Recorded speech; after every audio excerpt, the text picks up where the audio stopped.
হিন্দুকে বাঁচাবার নাম করে অমিত শাহজির ছেলে জয় শাহজির বিজনেস বেড়েছে, 14,000 গুণ বিজনেস বেড়ে গেল ওই জয় শাহজির, হিন্দুকে বাঁচাবার নাম করে। আর এই মুসলমানকে বাঁচাবার নাম করে অভিষেক ব্যানার্জির ইনকাম মানে সম্পত্তি রকেটের গতিতে বাড়ছে। বাঁকুড়ায় নৌসাদ সিদ্দিকী অধিকার সভা থেকে একাধিক দাবিতে সরব আইএসএফ। বাঁকুড়া জেলার বিষ্ণুপুরে অনুষ্ঠিত হলো অধিকার সভা।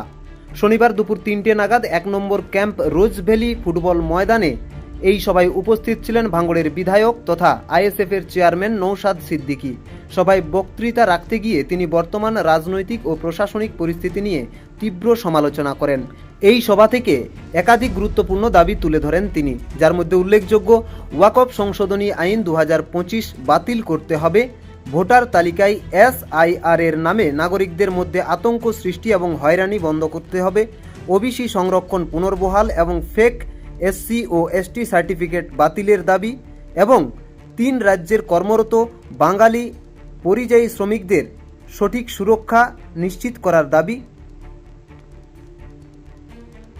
এছাড়াও নৌসাদ সিদ্দিকী বলেন, সংবিধান ও নাগরিক অধিকারের প্রশ্নে কোনো আপোষ করা হবে না, সাধারণ মানুষের অধিকার রক্ষার লড়াই চলবে। সভায় বিপুল সংখ্যক সাধারণ মানুষ উপস্থিত ছিলেন। আয়োজকদের দাবি, এই অধিকার সভা শুধুমাত্র একটি রাজনৈতিক কর্মসূচি নয়, বরং মানুষের সাংবিধানিক অধিকার রক্ষার আহ্বান।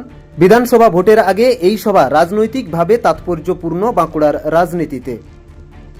আপনাদের ভোট ছাড়া এই সরকার তৈরি হতে পারবে না।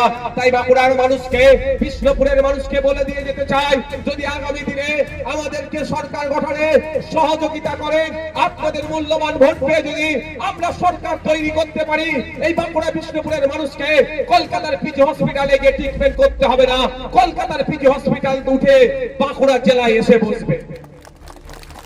আপনাদের হেভি ট্রিটমেন্ট করতে গেলে কোথায় যেতে হয়?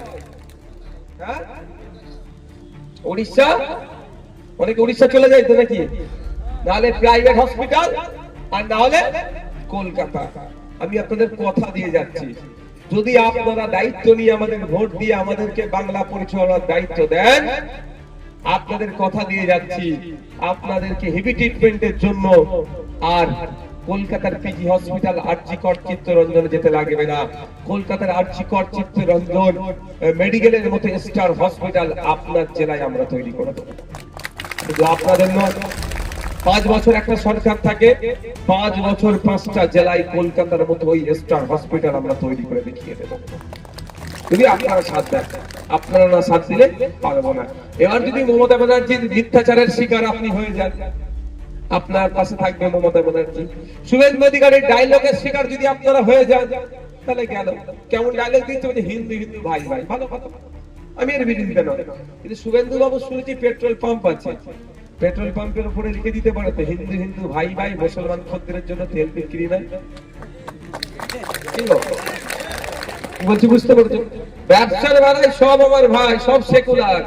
ব্যবসায়ী তুমি সেকুলার, আর ভোটটা নেওয়ার জন্য তখন শুধু আমার হিন্দু হিন্দু ভাই ভাই, এদের পাল্লাই পড়লে এরাই ক্ষতি করবে। একবারের জন্য শুভেন্দু অধিকারী বলল যে 25,000 স্কুল বন্ধ হয়েছে কেন?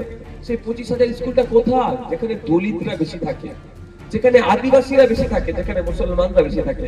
চলো, শুভেন্দু অধিকারী মুসলমানের কথা বলবে না, কিন্তু দলিত আদিবাসীর জন্য তো শুভেন্দু অধিকারীর কথাটা বলা দরকার ছিল। বলেছে ওরা বলবে না, কারণ শুভেন্দু বাবু জানে যদি দলিত আদিবাসীরা শিক্ষিত হয়ে যায়, তাহলে শুভেন্দুর পরিবারের লোকজন পরবর্তীতে নেতা হলে তার মানবে না।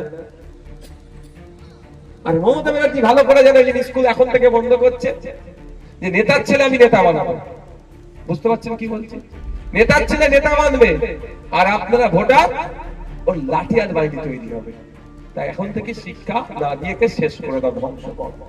বন্ধুগণ, একটু আপনাকে ভাবতে হবে। ভোটার।